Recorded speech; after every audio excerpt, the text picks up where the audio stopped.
보세요. 요새 캠핑장 사업이 퇴직 후 하기 딱 좋은 사업 아이템이라니까요. 이야, 정말 사람이 많네요. 공기도 좋고 저도 꼭 해보고 싶어요. 제 이야기를 시작하기 전에 먼저 말씀드리고 싶은 게 있습니다. 저는 결코 욕심이 많은 사람이 아니었습니다. 투기를 한 것도 아니고 한탕을 노린 것도 아니었어요. 그저 평생 일하며 모은 돈으로 가족과 함께 안정적인 노후를 보내고 싶었을 뿐입니다. 하지만 그 선의의 선택이 제 인생을 나락으로 떨어뜨렸습니다. 2021년 3월 저는 58세였습니다. 한국전력 자회사인 지역 공기업에서 32년간 시설관리 업무를 담당해온 평범한 가장이었죠. 아침 7시면 출근하고 저녁 6시면 퇴근하는 규칙적인 생활. 주말이면 아내와 함께 시장도 보고 가끔 등산도 다니는 그런 소박한 일상이었습니다. 그해 12월이면 정년퇴직이었어요. 32년이라는 세월이 어떻게 지나갔는지 모를 정도로 빠르게 흘러갔습니다. 퇴직을 1년도 채 남겨두지 않은 어느 봄날 아내가 조심스럽게 말을 꺼냈습니다. 여보, 우리 퇴직하고 나서 뭐 하고 살까요? 그 질문에 저는 선뜻 대답할 수가 없었습니다. 퇴직금으로 받을 돈은 대략 2억 8천만 원 정도였어요. 적금까지 합치면 3억 5천만 원 정도 되는 돈이었죠. 연금은 월 180만 원 정도 나올 예정이었습니다. 그 돈으로 30년을 더 살아야 한다고 생각하니 막연한 불안감이 밀려왔어요. 그냥 집에서 쉬면서 용돈벌이 정도만 하면 되지 않을까? 제가 대답했지만 아내의 표정은 밝지 않았습니다.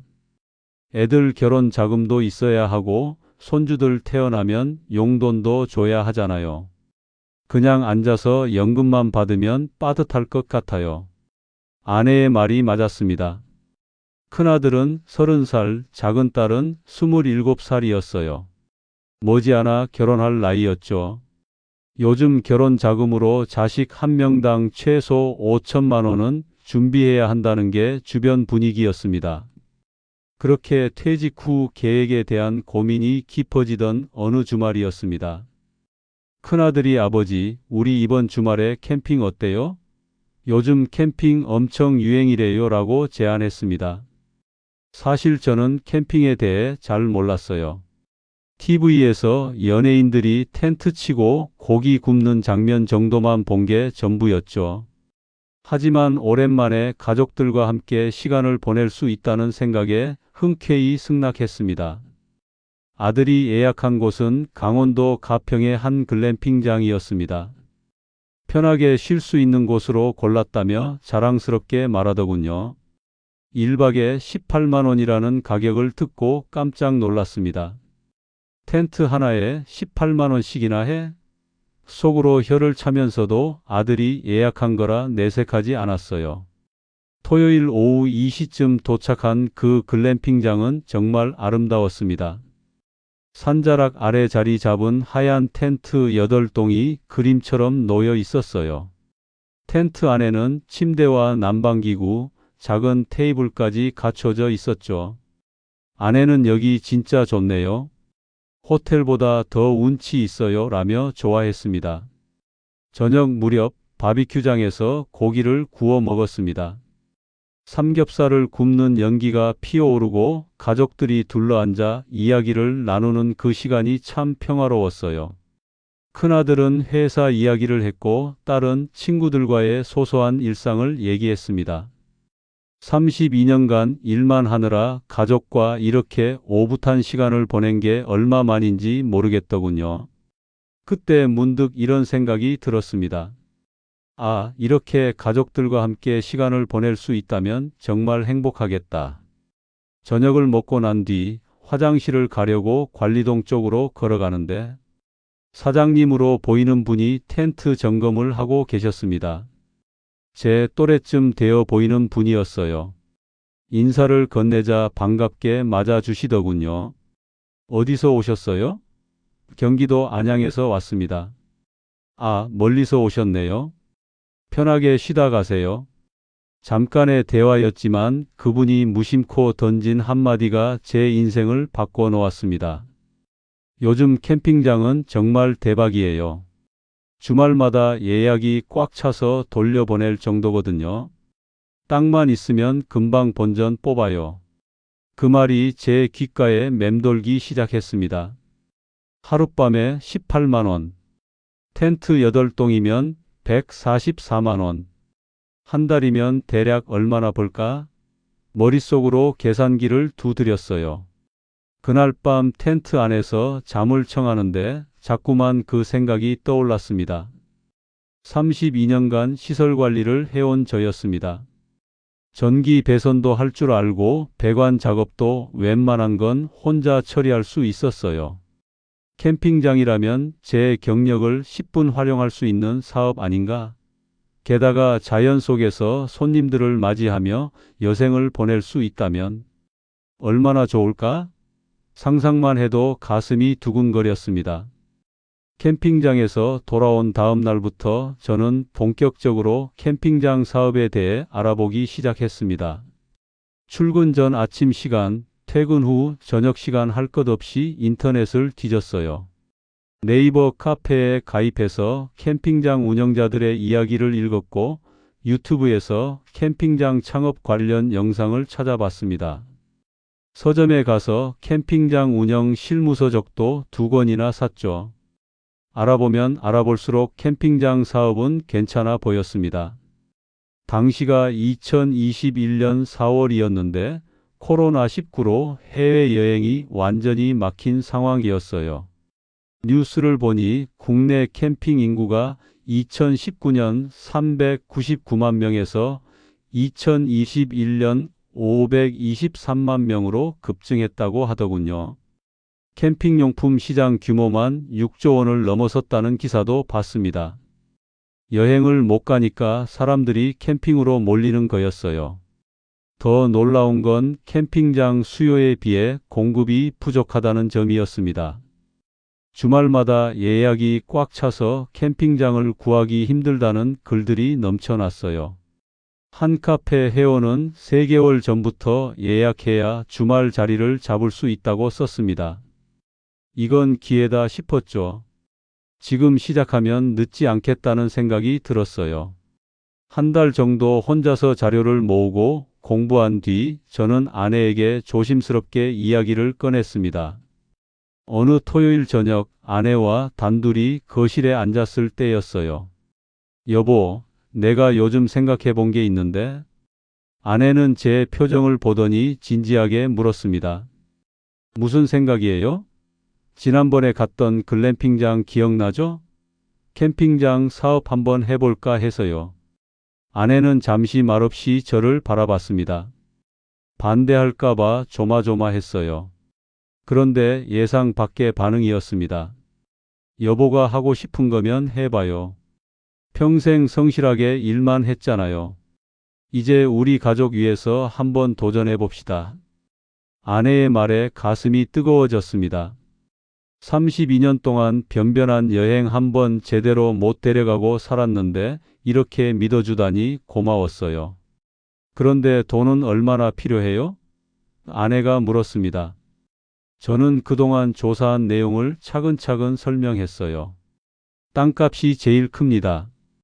가평이나 양평 쪽 1000평 정도면 3억에서 3억 5천만 원 정도 해요. 거기에 글램핑 텐트 설치하고 화장실 만들고 하면 1억 5천만 원에서 2억 정도 더 들 것 같아요. 그럼 총 5억 원 정도 필요하다는 거네요? 네, 그 정도면 될 것 같아요. 아내는 잠시 생각하더니 말했습니다. 퇴직금이 2억 8천만 원이고 우리 적금이 7천만 원 있으니까 3억 5천만 원이네요. 부족한 돈은 대출 받아야겠네요? 그렇죠. 1억 5천만 원 정도 대출 받으면 될 것 같아요. 제가 시설 관리를 32년이나 했으니까 인건비는 많이 아낄 수 있어요. 전기 배선이나 배관 같은 건 제가 다 할 수 있거든요. 아내는 고개를 끄덕였습니다. 그래요. 여보 실력이면 충분히 할 수 있을 거예요. 아내의 동의를 얻은 후 저는 더욱 적극적으로 움직였습니다. 주말마다 아내와 함께 경기도 일대 땅을 보러 다녔어요. 가평, 양평, 포천, 여주까지 안 가본 데가 없었습니다. 부동산에 들러 임야 매물을 알아보고 직접 현장까지 가서 발품을 팔았죠. 어떤 곳은 경사가 너무 급했고 어떤 곳은 도로에서 너무 멀리 떨어져 있었어요. 캠핑장으로 적합한 땅을 찾는 게 생각보다 쉽지 않았습니다. 5월 중순쯤 드디어 마음에 드는 땅을 발견했습니다. 가평읍에서 차로 15분 정도 떨어진 산자락이었어요. 1200평 규모의 완만한 경사를 이루고 있었죠. 주변에 계곡이 있어 물소리도 들렸고 나무들도 울창했습니다. 더 좋은 건 진입로가 포장돼 있다는 점이었어요. 손님들이 찾아오기 편할 것 같았습니다. 가격은 3억 2천만 원이었습니다. 조금 비싸다고 생각했지만 입지가 워낙 좋아서 마음에 들었어요. 아내도 여기 정말 좋네요.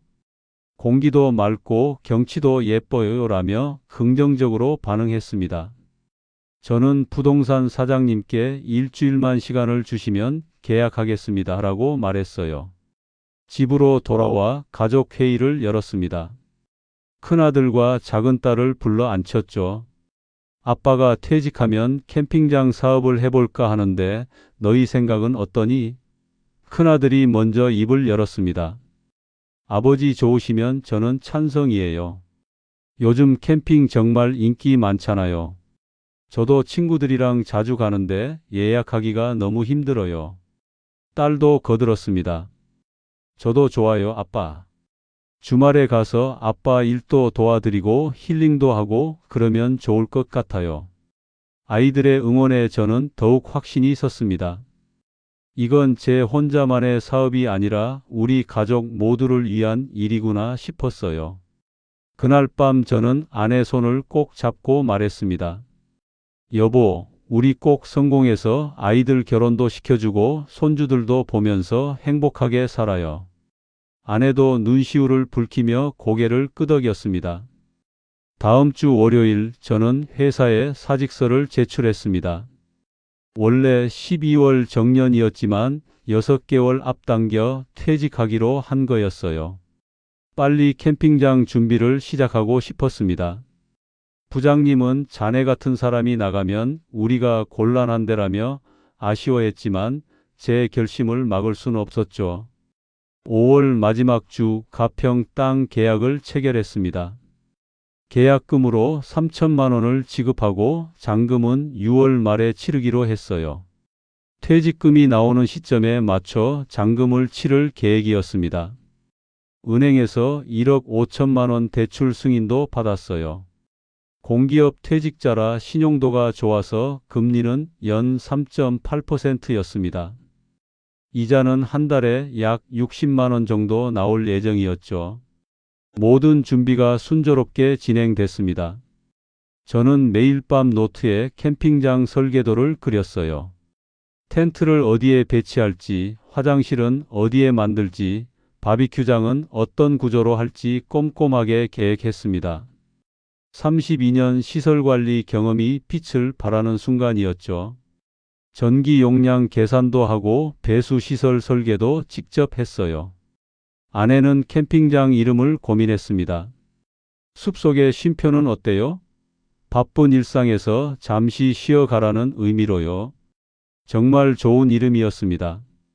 저는 곧바로 사업자 등록을 하고 숲속의 쉼표라는 상호로 등록했어요. 6월이 되고 드디어 본격적인 공사가 시작됐습니다. 제 꿈이 현실로 이루어지는 순간이었습니다. 2021년 6월 10일 32년간 다니던 회사에서 정식으로 퇴직했습니다. 동료들이 작은 송별회를 열어줬어요. 자네 정말 용기 있네? 우리는 퇴직하고 뭐 할지 막막한데라며 부러워하는 사람들도 있었습니다. 저는 속으로 생각했죠. 나도 두렵긴 마찬가지야. 하지만 해봐야 알지 않겠어? 퇴직금 2억 8천만 원이 통장에 들어왔을 때 손이 떨렸습니다. 평생 모은 돈이었으니까요. 다음 날부터 본격적인 공사가 시작됐습니다. 가평 땅 잔금 2억 9천만 원을 치르고 정식으로 소유권을 이전받았어요. 이제 이 땅은 제 것이었습니다. 1200평의 산자락을 걸으며 저는 가슴이 벅차올랐죠. 여기서 우리 가족의 새로운 시작이 열리는구나. 글램핑 텐트는 8동을 설치하기로 했습니다. 한 동당 가격이 1,000만 원씩 해서 총 8천만 원이 들었어요. 업체에서 설치까지 해준다고 했지만 저는 직접 기초 작업을 했습니다. 시멘트를 부어 바닥을 평평하게 만들고 배수로를 파는 작업이었죠. 인건비를 아끼기 위해서였어요. 32년간 다진 체력이 있어서 육체 노동도 할 만했습니다. 화장실과 샤워실을 만드는 데는 3천만 원이 들었습니다. 남녀 구분해서 각각 3칸씩 만들었어요. 수세식 화장실에 온수 샤워 시설까지 갖췄죠. 정화조 공사에만 1,000만 원이 들어갔습니다. 전기 인입 공사는 제가 직접 했어요. 한전에서 전봇대까지 끌어오는 본선 작업만 업체에 맡기고 각 텐트로 배선하는 건 제가 처리했습니다. 덕분에 인건비 500만 원을 아꼈죠. 바비큐장도 만들었습니다. 공용으로 쓸 수 있는 큰 평상을 설치하고 그 옆에 개수대를 만들었어요. 여기에 2천만 원이 들었습니다. 진입로를 정비하는데 1,000만 원, 조경 작업에 500만 원, 간판과 각종 비품 구입에 1,000만 원이 추가로 들었어요. 총 투자 금액을 계산해 보니 땅값 3억 2천만 원에 시설비 1억 8천만 원을 합쳐 정확히 5억 원이었습니다. 8월 중순 드디어 모든 공사가 끝났습니다. 하얀 글램핑 텐트 8동이 산자락에 줄지어 서 있는 모습은 정말 장관이었어요. 아내와 함께 텐트 하나하나를 둘러보며 감격스러워했습니다. 여보, 우리 정말 해냈네요. 아내가 제 손을 꼭 잡으며 말했죠. 저도 목이 메어왔습니다. 이제 시작이야. 우리 열심히 해서 꼭 성공하자고. 각 텐트에는 퀸 사이즈 침대와 전기장판, 작은 냉장고와 선풍기를 넣었습니다. 테이블과 의자도 준비했고 랜턴과 각종 조명도 설치했어요.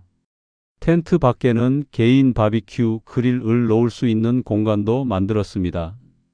손님들이 최대한 편하게 지낼 수 있도록 신경 썼죠. 사업자 등록을 마치고 관광진흥법에 따른 야영장 사업 신고도 완료했습니다. 보건소에서 위생 점검도 받았어요. 모든 서류가 정리되고 나니 이제 정말 영업을 시작할 수 있겠다는 실감이 났습니다. 9월 첫째 주 숲속의 쉼표 공식 오픈을 앞두고 저는 네이버와 카카오에 업체 등록을 했습니다. 인스타그램 계정도 만들어 텐트 사진들을 올렸어요. 아내가 정성스럽게 찍은 사진들이었는데 반응이 뜨겁더군요. 팔로워가 며칠 만에 500명이 넘었습니다. 우와, 여기 진짜 예쁘네요. 예약 어떻게 하나요? 같은 댓글들이 달렸어요. 가격은 평일 1박 기준 12만 원, 주말과 공휴일 전날은 18만 원으로 책정했습니다. 주변 캠핑장들과 비슷한 수준이었어요. 체크인은 오후 2시, 체크아웃은 오전 11시로 정했습니다. 업계 표준을 따른 거였죠. 9월 10일 금요일 드디어 첫 손님을 맞이했습니다. 서울에서 온 네 가족이었어요. 40대 초반으로 보이는 부부와 초등학생 2명이었습니다. 사장님, 여기 정말 좋네요. 사진보다 실물이 더 예쁘네요. 손님의 말에 제 얼굴에 저절로 미소가 번졌습니다. 편하게 쉬다 가세요. 필요한 거 있으면 언제든 말씀하시고요. 그날 밤 저와 아내는 관리동에 앉아 텐트 쪽을 바라봤습니다. 8개 텐트 중 5개의 불이 켜져 있었어요. 첫날 치고는 나쁘지 않은 예약률이었죠. 바비큐장에서 들려오는 사람들의 웃음소리가 정말 좋았습니다. 여보, 저 소리 들어봐요. 사람들이 행복해하네요. 아내가 말했습니다. 그러게. 우리도 행복하고 손님들도 행복하고. 이게 바로 내가 원하던 거야. 다음 날 아침 손님들이 체크아웃하면서 다음에 또 올게요 라고 인사했습니다. 어떤 분은 네이버에 별점 5점 리뷰까지 남겨주셨어요. 사장님 부부가 정말 친절하고 시설도 깨끗해요. 아이들이 너무 좋아했습니다라는 내용이었죠. 첫 리뷰를 읽으며 저는 가슴이 뿌듯했습니다. 9월 한 달간 매출을 정산해 봤습니다. 평일 15일 중 평균 5동이 예약됐고 주말 8일간은 거의 만실이었어요. 평일 매출이 900만 원, 주말 매출이 1080만 원, 총 1980만 원이 나왔습니다. 전기요금과 수도요금, 각종 소모품 비용으로 200만 원 정도 들었고 대출 이자 60만 원을 제하니 순이익이 1720만 원이었어요. 여보, 첫 달에 1700만 원 벌었어요. 아내가 신이 나서 말했습니다. 저도 믿기지 않았어요. 회사 다닐 때 월급이 400만 원이었는데 그보다 4배 이상을 번 거였으니까요. 이대로만 가면 2년 안에 투자금 다 뽑을 수 있겠는데 저는 벌써부터 장밋빛 미래를 그렸습니다. 10월에는 단풍 시즌이라 예약이 더 폭주했습니다. 주말은 한 달 전에 마감될 정도였어요. 평일도 거의 7할 이상 찼습니다. 10월 매출은 2,300만 원을 찍었죠. 단풍 구경 온 손님들이 여기 단풍 정말 예술이네요. 내년에도 꼭 올게요 라며 만족해했습니다. 인스타그램 팔로워도 2,000명을 넘어섰어요. 어느 날은 팔로워 1만 명짜리 캠핑 인플루언서가 다녀갔습니다. 그분이 올린 게시물에 좋아요가 1,000개 넘게 달렸고 덕분에 예약 문의 전화가 쏟아졌죠. 숲속에 쉼표 예약하고 싶은데요. 이번 주말 자리 있나요? 전화를 받으면서 저는 뿌듯함을 느꼈습니다. 내가 정말 잘한 선택이었구나. 2021년 가을부터 2022년 봄까지는 제 인생에서 가장 행복한 시간이었습니다. 매일 아침 눈을 뜨면 산속의 맑은 공기가 가슴 가득 들어왔어요. 32년간 출퇴근에 시달리던 삶과는 완전히 달랐죠. 아내와 함께 텐트를 청소하고 손님을 맞이하는 일상이 정말 즐거웠습니다. 11월 매출은 2,100만 원이었습니다. 날씨가 추워지면서 예약률이 살짝 떨어질 줄 알았는데 오히려 늦가을 감성을 찾는 손님들이 많았어요. 요즘 텐트는 난방이 잘 돼서 겨울에도 괜찮아요 라는 리뷰가 입소문을 탔죠. 저희는 각 텐트에 전기장판과 전기 히터를 넣어뒀거든요. 12월은 크리스마스와 연말 분위기 덕분에 대박이었습니다. 커플들의 예약이 쏟아졌어요. 저는 크리스마스 특별 이벤트를 기획했습니다. 예약하신 분들께 와인 한 병과 치즈 플레이트를 서비스로 드린 거였죠. 재료비가 좀 들었지만 손님들 반응이 폭발적이었어요. 사장님 너무 감동이에요. 최고의 크리스마스였어요 라는 메시지들이 쏟아졌습니다. 12월 매출은 2,500만 원을 돌파했어요. 2022년 1월에는 눈이 많이 내렸습니다. 걱정했는데 오히려 설경 캠핑을 하겠다며 찾아오는 손님들이 있더군요. 여기 눈 오니까 더 운치 있네요. 영화 같아요. 손님들의 감탄사를 들으며 저는 뿌듯했습니다. 1월 매출도 2,200만 원을 기록했죠. 2월은 설 연휴가 있어서 대목이었습니다. 명절에도 영업을 했거든요. 가족 단위 손님들이 많이 왔어요.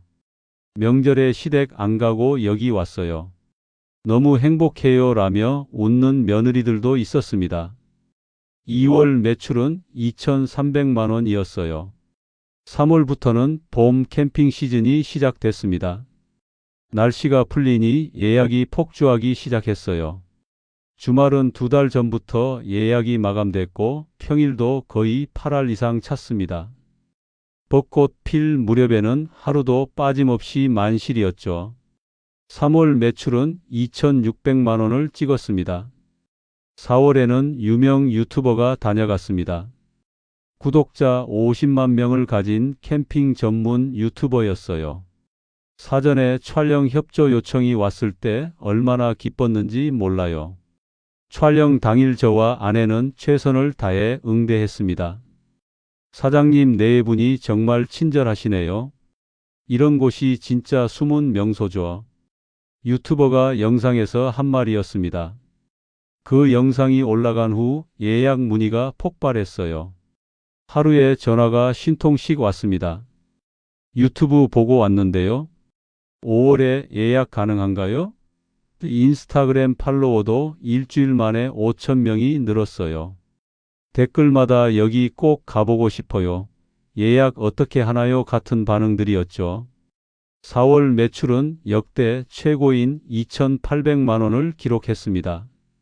전기요금과 수도요금, 소모품비로 300만 원 정도 들고 대출 이자 60만 원을 제하니 순이익이 2,440만 원이었어요.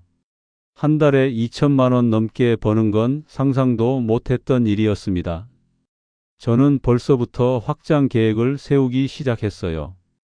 여보, 텐트 4동 더 설치하면 어떨까? 지금 예약 밀려서 손님들 돌려보내는 거 너무 아깝잖아. 아내도 동의했습니다. 그러게요. 요즘 주말마다 예약 못 하셨다고 아쉬워하시는 분들이 많아요. 주말마다 큰아들과 딸이 와서 일손을 도와줬습니다. 청소도 하고 손님 응대도 하면서 가족이 함께 땀 흘렸죠. 아버지 정말 잘하셨어요. 여기 대박 났잖아요. 아들이 엄지를 치켜 세우며 말했습니다. 딸도 아빠 친구들한테 우리 캠핑장 자랑했어요. 다들 부러워하더라고요 라며 좋아했어요. 저희 부부는 손님 한 분 한 분을 정성껏 대했습니다. 아침에는 직접 끓인 된장찌개를 서비스로 드리기도 했어요. 손님들이 사장님 손맛이 일품이에요. 엄마 집밥 먹는 것 같아요 라며 감동해했죠. 네이버 리뷰에는 별점 5점짜리가 쌓여갔습니다. 평점이 4.9점까지 올라갔어요. 한 번은 어린 자녀와 함께 온 가족이 있었는데 아이가 갑자기 열이 나는 거예요. 새벽 2시쯤이었습니다. 부모님이 당황해 하시길래 제가 직접 차를 몰고 가평 응급실까지 모셔다 드렸어요.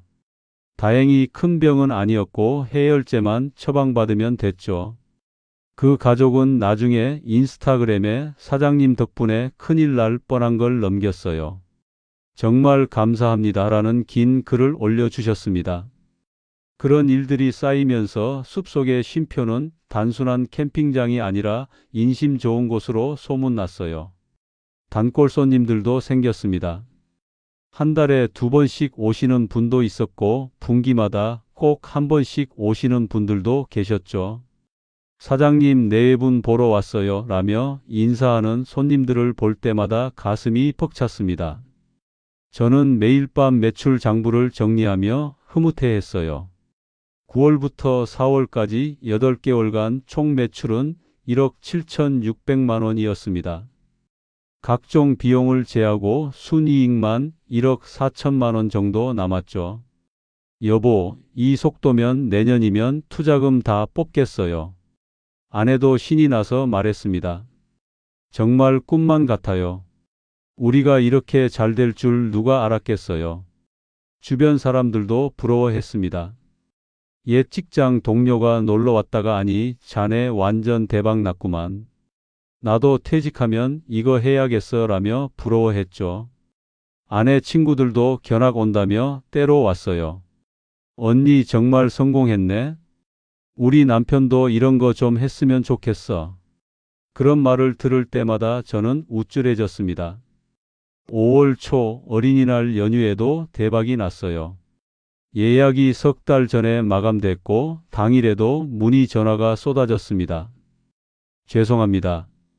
이미 예약이 다 찼어요. 그 말을 하면서도 기분이 좋더군요. 우리 캠핑장이 그만큼 인기 있다는 뜻이었으니까요. 저는 이미 앞으로의 계획을 세우고 있었습니다. 올해 안에 투자금을 회수하고 내년에는 텐트를 4동 더 늘리는 거였죠. 그러면 매출이 지금보다 1.5배는 늘어날 테니까요. 5년 후에는 아들에게 물려주고 저희 부부는 해외여행이나 다니며 여유롭게 살 생각이었습니다. 그때만 해도 저는 몰랐어요.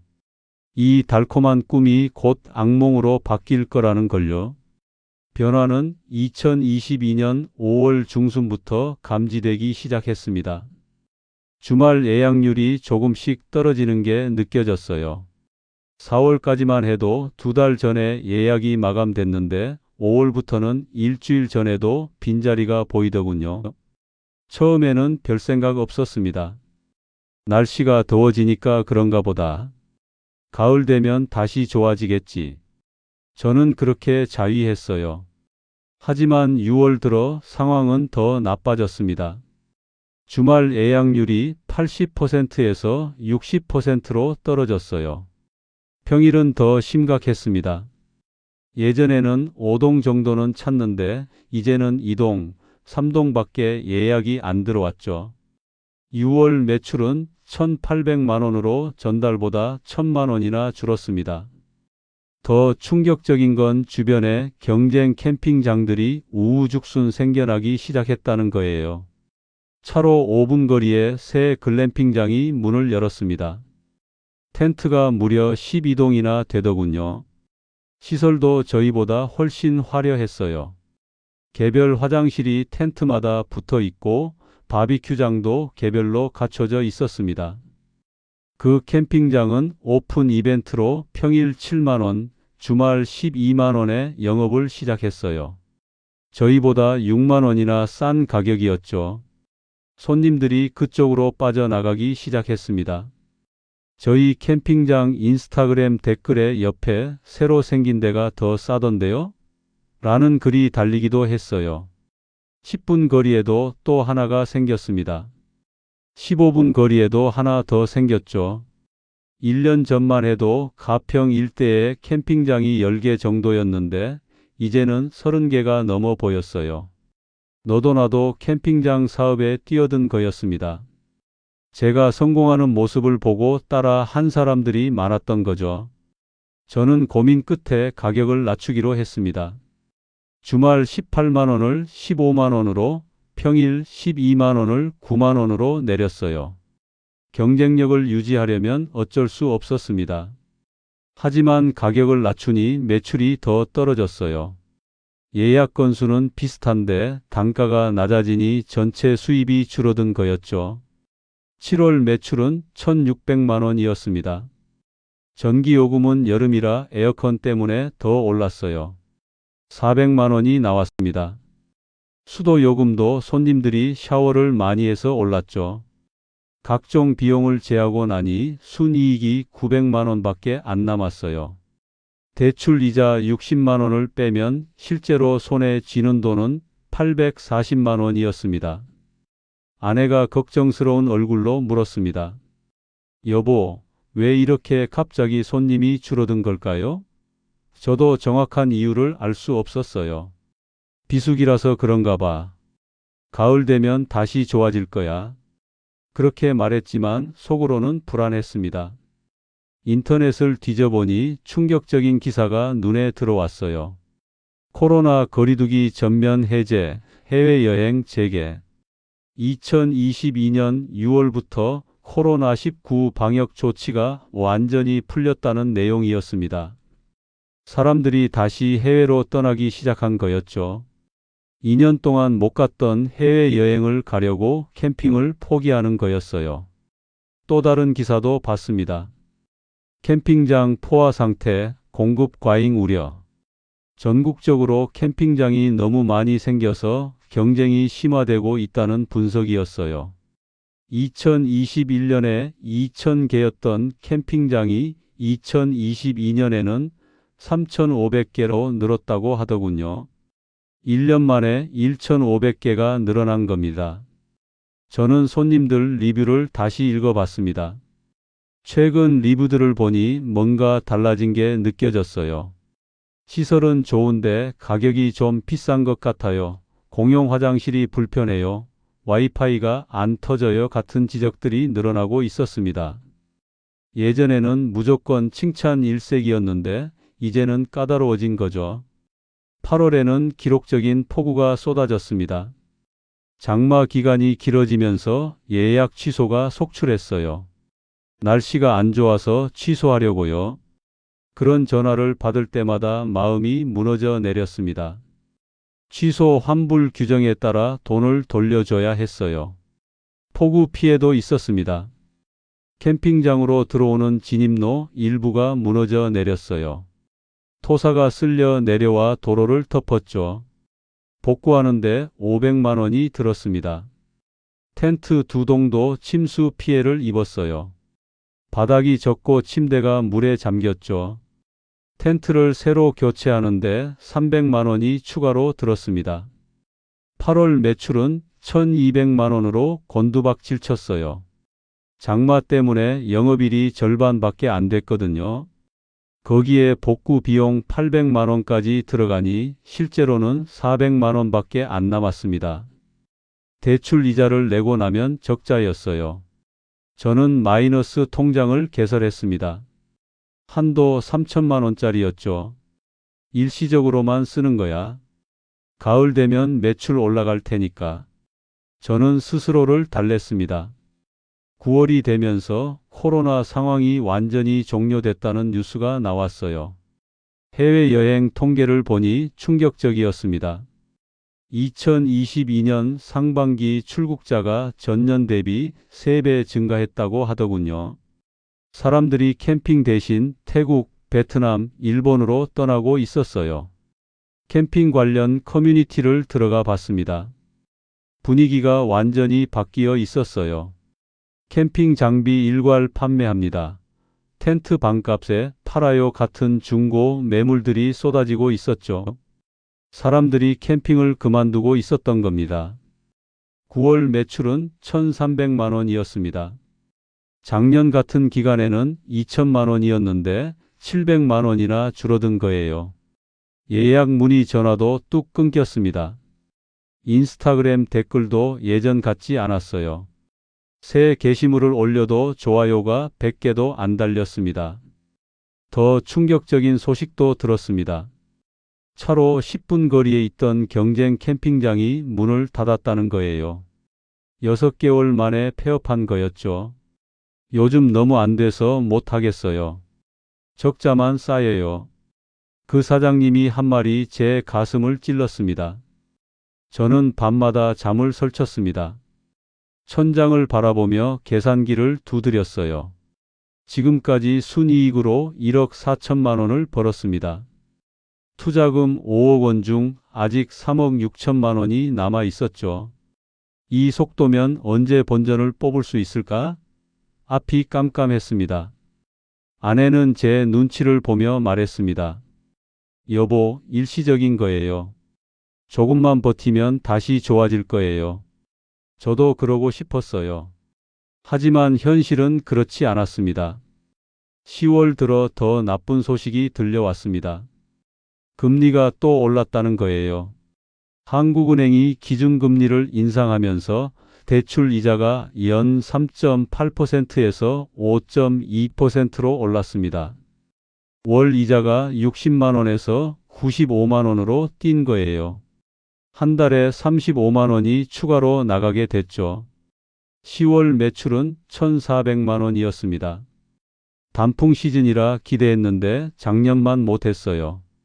각종 비용 제하고 순이익이 600만 원밖에 안 남았습니다. 거기서 이자 95만 원 빼면 500만 원 남짓이었죠. 저는 아내와 마주 앉아 진지하게 이야기를 나눴습니다.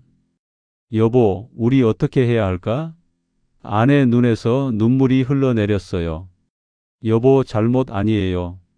누가 이렇게 될 줄 알았겠어요. 저도 눈시울이 붉어졌습니다.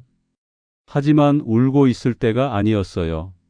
2022년 11월 저는 마지막 희망을 걸고 이벤트를 기획했습니다.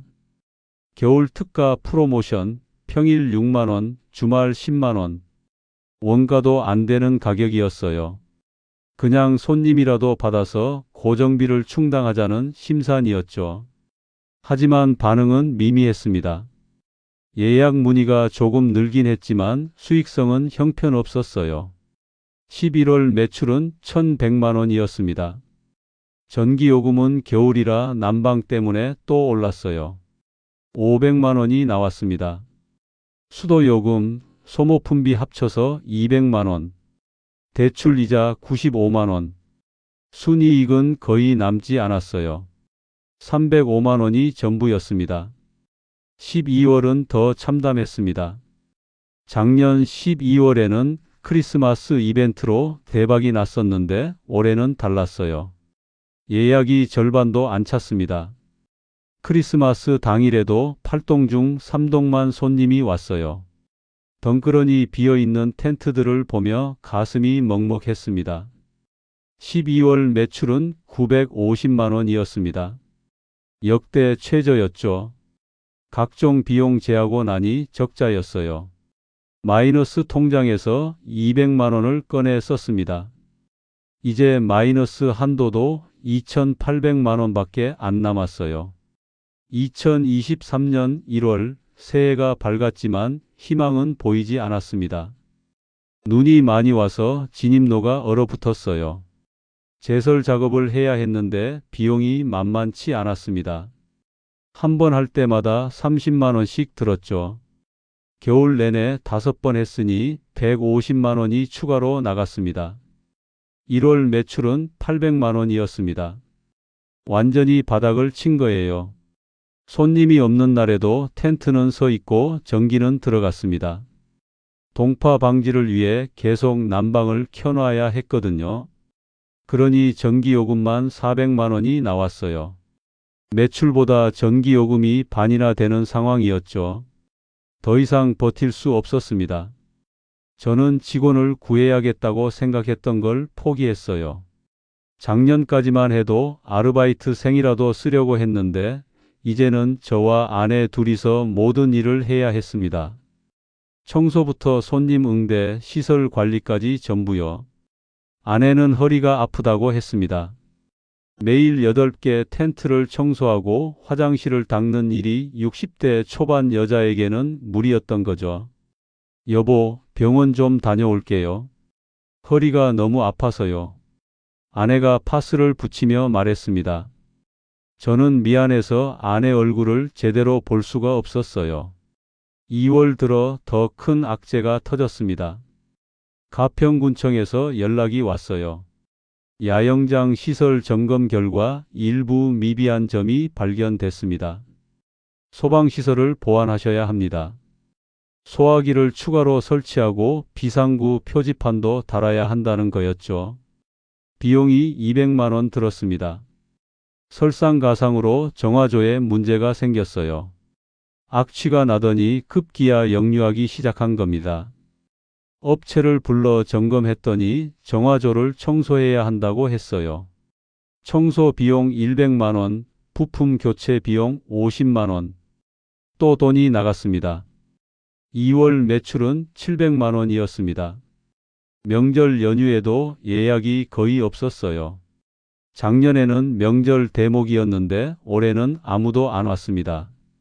사람들은 이제 명절에 해외여행을 가거나 집에서 쉬는 걸 택했어요. 굳이 추운 캠핑장에 올 이유가 없었던 거죠. 마이너스 통장은 한도를 다 채웠습니다. 3천만 원을 전부 쓴 거예요. 이제는 신용카드로 돌려막기를 시작했습니다. 전기요금을 카드로 끊고 수도요금도 카드로 냈어요. 이달 카드값을 다음 달 다른 카드로 갚는 악순환이 시작됐습니다. 3월 봄이 왔지만 예약은 늘지 않았습니다. 작년 3월에는 대박이었는데 올해는 주말에도 절반밖에 안 찼어요. 인스타그램에 필사적으로 홍보 글을 올렸습니다. 봄맞이 특가 이벤트, 평일 5만원, 주말 9만원. 하지만 반응이 없었어요.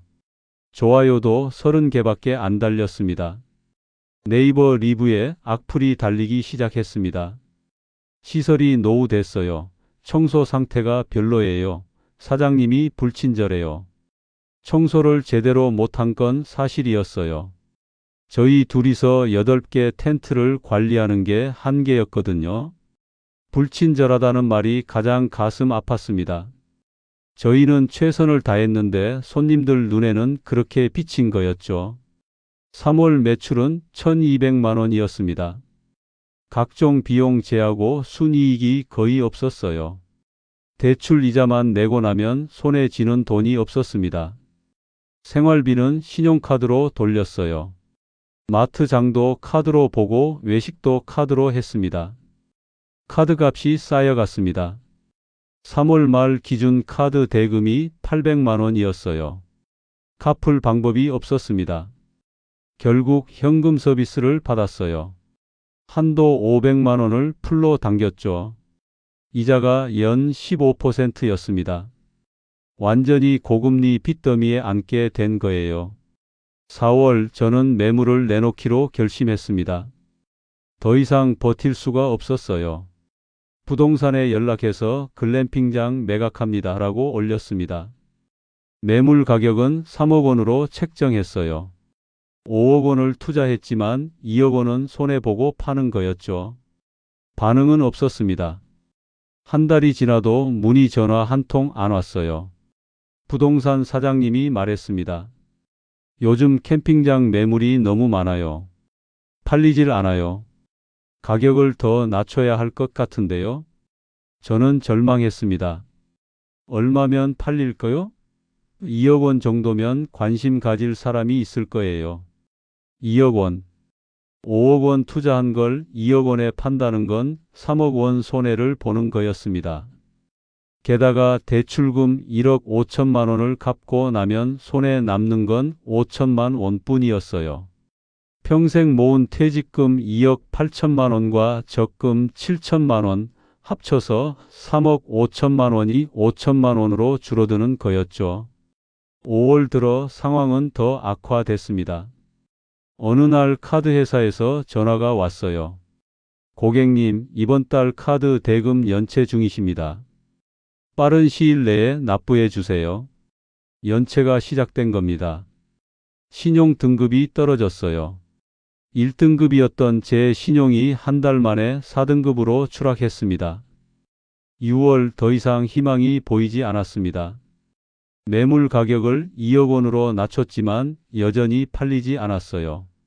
부동산 사장님이 다시 연락했습니다. 사장님, 1억 5천만 원에 사겠다는 분이 계신데요. 1억 5천만 원. 대출금을 갚으면 한 푼도 안 남는 가격이었습니다. 하지만 선택의 여지가 없었어요. 매달 적자가 쌓이는데 언제까지 버틸 수 없었거든요. 저는 고개를 끄덕였습니다. 그분께 연락해 보세요. 그렇게 2023년 7월 저는 숲속에 쉼표를 1억 5천만 원에 매각했습니다. 계약서에 도장을 찍는 순간 눈물이 났습니다.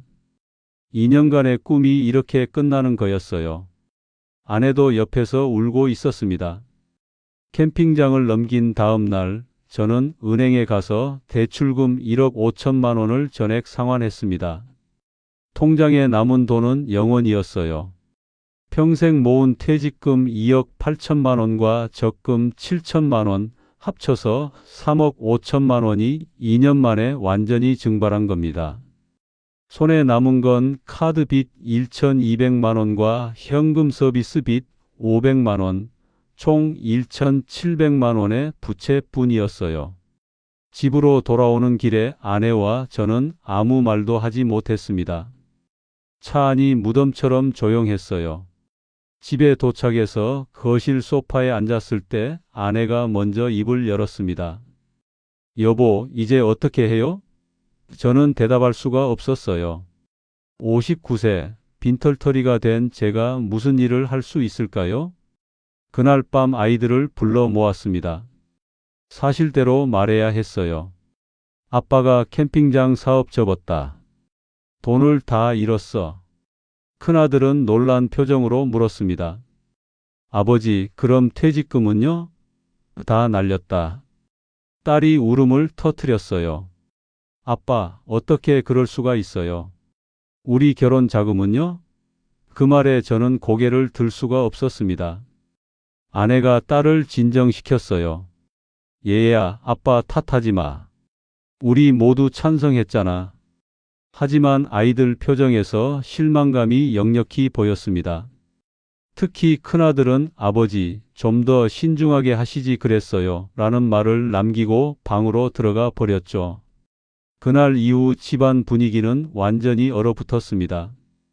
아이들은 저를 피했고 아내는 한숨만 쉬었어요. 밤마다 저는 혼자 거실에 앉아 천장을 바라봤습니다. 내가 뭘 잘못한 걸까? 왜 이렇게 된 걸까? 수백 번 자문했지만 답은 나오지 않았어요. 2023년 8월 저는 구직 활동을 시작했습니다. 온라인 구인구직 사이트에 이력서를 올렸어요. 32년 경력의 시설관리 전문가. 하지만 나이가 59세라는 게 문제였습니다. 면접 기회조차 오지 않았어요. 한 달 동안 지원한 곳이 30군데가 넘었는데 연락 온 곳은 단 한 곳도 없었습니다. 시설관리 일을 찾다가 안 되니까 범위를 넓혔어요. 경비, 청소, 배달까지 가리지 않고 지원했습니다. 그래도 반응이 없었죠. 어느 날 한 경비 회사에서 연락이 왔어요. 면접 보러 오세요. 저는 반가운 마음에 당장 달려갔습니다. 면접관이 물었습니다. 왜 이 일을 하시려고요? 생계를 위해서입니다. 전에는 뭐 하셨어요? 공기업에서 32년간 시설관리 했습니다. 면접관 표정이 묘해졌어요. 그런데 왜 경비를? 저는 솔직하게 대답했습니다. 사업을 하다가 실패했습니다. 지금은 일자리가 필요합니다. 일주일 후 합격 통보를 받았습니다. 아파트 경비원이었어요. 월급은 220만 원. 공기업 부장으로 퇴직한 제가 경비원이 된 겁니다. 첫 출근 날 경비실 유니폼을 입었을 때 거울 속 제 모습이 낯설었어요. 이게 정말 나인가? 경비 일은 생각보다 힘들었습니다. 하루 12시간씩 서 있어야 했어요. 아침 7시부터 저녁 7시까지 장시간 근무였죠. 입주민들의 택배를 정리하고 방문객을 확인하고 CCTV를 모니터링했습니다. 젊은 사람들도 힘든 일인데 60을 바라보는 저에게는 더 고되었어요. 가장 힘든 건 사람들의 시선이었습니다. 어느 날 아파트 엘리베이터에서 옛 직장 동료와 마주쳤어요. 자네 여기서 뭐해? 그 순간 얼굴이 화끈거렸습니다. 그냥 볼일 있어서. 거짓말을 했죠. 하지만 그분도 제 유니폼을 보고 눈치챘을 거예요. 그 일이 있은 후로 저는 동네에서 사람들을 피해 다녔습니다. 마트도 멀리 있는 데로 갔고 산책도 새벽에만 나갔어요. 옛 동료들과 마주칠까봐 두려웠거든요. 공기업 부장이었던 사람이 경비원이 됐다는 걸 들키고 싶지 않았습니다. 아내는 파트타임으로 마트 계산대 일을 시작했어요. 시급 9,860원에 하루 5시간씩 일했습니다. 한 달에 100만 원 정도 벌었죠. 저희 부부 수입을 합쳐도 320만 원이었어요. 거기서 카드 빚 이자만 월 25만 원씩 나갔습니다. 생활비로 쓸 수 있는 돈은 300만 원도 안 됐죠.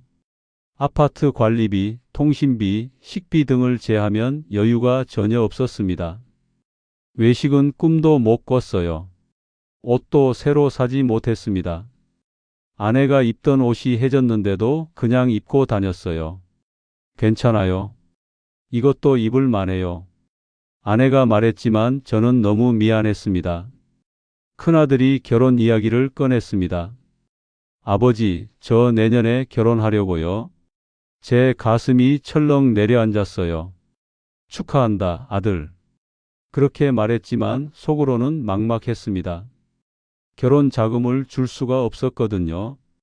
아들도 제 처지를 알아서 그런지 더 이상 말하지 않았어요. 몇 달 후 아들이 조용히 결혼식을 올렸습니다. 작은 예식장에서 가족들만 모였죠. 제가 줄 수 있는 건 100만 원이 전부였어요. 아들은 괜찮아요, 아버지라고 했지만 저는 고개를 들 수가 없었습니다. 다른 부모들은 5천만 원씩 주는데 저는 100만 원밖에 못 준 거였죠. 딸은 결혼을 미뤘습니다. 아빠, 저는 좀 더 있다가 할게요. 딸이 웃으며 말했지만 저는 알고 있었어요. 제 형편 때문이라는 걸요. 딸의 희생이 너무 가슴 아팠습니다. 2024년 어느 날 경비실에서 CCTV를 보고 있는데 한 입주민이 들어왔어요. 경비 아저씨, 택배 찾으러 왔어요. 그냥 무심코 한 말이었겠지만 제 가슴에 비수가 꽂혔습니다. 경비 아저씨. 2년 전만 해도 저는 부장님이라고 불렸는데 이제는 경비 아저씨였어요. 그날 밤 집에 돌아와 거울을 봤습니다. 주름이 깊어진 얼굴, 구부정한 어깨, 생기 없는 눈빛. 이게 과연 저인가 싶었어요. 2년 만에 저는 완전히 다른 사람이 돼 있었습니다. 아내가 옆에서 등을 쓰다듬어 줬습니다. 여보, 힘들죠? 미안해요. 저는 고개를 저었어요. 당신 잘못이 아니야. 다 내 욕심 때문이야. 아내 손을 꼭 잡았습니다. 32년을 함께 살아온 아내였어요. 행복하게 해주지 못해서 정말 미안했습니다. 지금은 2025년입니다. 캠핑장을 접은 지 2년이 지났어요. 저는 여전히 아파트 경비원으로 일하고 있습니다. 월급 220만 원. 아내는 마트 계산원으로 일하고요. 저희 부부 수입 합쳐 320만 원으로 하루하루 살아가고 있죠. 카드 빚은 아직도 다 갚지 못했습니다. 원금이 1,700만 원이었는데 이자가 붙어서 지금은 2천만 원이 넘어요. 매달 30만 원씩 갚고 있지만 원금은 좀처럼 줄지 않습니다. 아마 앞으로 5년은 더 갚아야 할 거예요. 노후 계획은 완전히 무너졌습니다. 연금 180만 원이 전부예요.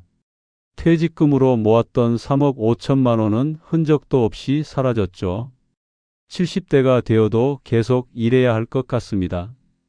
편히 쉴 수 있는 노후는 이제 제게 없어요. 처음에는 자존심이 상했습니다. 공기업 부장이었던 제가 경비원이라니. 옛 동료들과 마주칠까봐 항상 고개를 숙이고 다녔어요. 마트 가는 것도 두려웠고 사람 만나는 게 싫었습니다. 하지만 시간이 지나면서 생각이 바뀌었어요. 부끄러워해야 할 건 경비원이라는 직업이 아니라 제 안일한 판단이었다는 걸 깨달았죠. 경비 일도 누군가는 해야 하는 소중한 일입니다. 제가 부끄러워할 이유가 없었어요. 요즘은 입주민들과 인사도 나누고 농담도 합니다. 경비님, 오늘도 수고 많으세요. 그런 말을 들으면 기분이 좋아요. 작은 일상의 소중함을 이제야 알게 됐습니다. 거창한 성공이 아니라 오늘 하루를 성실히 사는 게 더 중요하다는 걸요.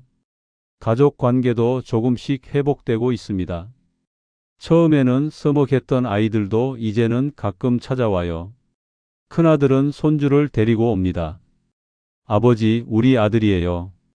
손주를 안았을 때 눈물이 났어요. 제가 이런 행복을 누릴 자격이 있나 싶었죠. 딸도 최근에 결혼 날짜를 잡았습니다. 아빠, 제가 알아서 할게요. 걱정하지 마세요. 딸의 배려가 고마웠어요. 비록 많은 걸 해주지 못하지만 딸이 행복하다면 그것으로 족합니다. 지난 2년을 돌아보며 제가 어디서 잘못했는지 곰곰이 생각해 봤습니다. 첫째로 저는 경험 없는 분야에 뛰어들었어요. 시설 관리를 할 줄 안다고 해서 캠핑장 운영을 할 줄 아는 건 아니었습니다. 손님 응대, 마케팅, 회계, 위생 관리 등 새로운 분야였죠. 제 경력이 전혀 도움이 안 됐어요. 둘째로 시장 상황을 너무 낙관적으로만 봤습니다. 2021년 캠핑 붐은 코로나라는 특수 상황이 만든 일시적 현상이었어요. 영원히 지속될 리 없었죠. 하지만 저는 이게 계속될 거라고 착각했습니다. 해외여행이 재개되면 사람들이 다시 떠날 거라는 건 조금만 생각해 봐도 알 수 있었는데 저는 보지 못했어요. 셋째로 과도한 대출이 문제였습니다. 1억 5천만 원을 빌린 게 독이 됐어요. 자기 자본만으로 시작했다면 최소한 파산은 면했을 겁니다. 매출이 줄어도 이자 부담이 없었다면 버틸 수 있었을 테니까요. 하지만 저는 욕심을 부렸습니다. 더 크게 시작하려다가 더 크게 망한 거죠. 넷째로 경쟁 심화를 예상하지 못했습니다. 제가 성공하는 걸 보고 너도 나도 캠핑장을 시작했어요. 1년 만에 주변에 캠핑장이 3배로 늘었습니다. 공급 과잉이 된 거죠. 모두가 떼돈 번다고 할 때는 이미 늦은 겁니다. 저는 그 타이밍을 잃지 못했어요. 다섯째로 고정비를 너무 가볍게 생각했습니다. 손님이 없어도 나가는 돈이 한 달에 200만 원이었어요. 전기, 수도, 관리비, 대출이자. 매출이 줄면 이 고정비가 목을 조르기 시작합니다. 비수기 대응책이 전혀 없었던 게 치명적이었죠. 여섯째로 감정에 휘둘렸습니다. 산속에서 가족과 함께 행복하게 살고 싶다는 낭만적인 생각에 사로잡혔어요. 냉정하게 숫자를 따져봤어야 했는데 저는 그러지 못했습니다. 감성이 아니라 이성으로 판단했어야 했어요. 만약 지금 캠핑장이나 글램핑 창업을 고민하시는 분이 있다면 부디 제 이야기를 기억해 주세요.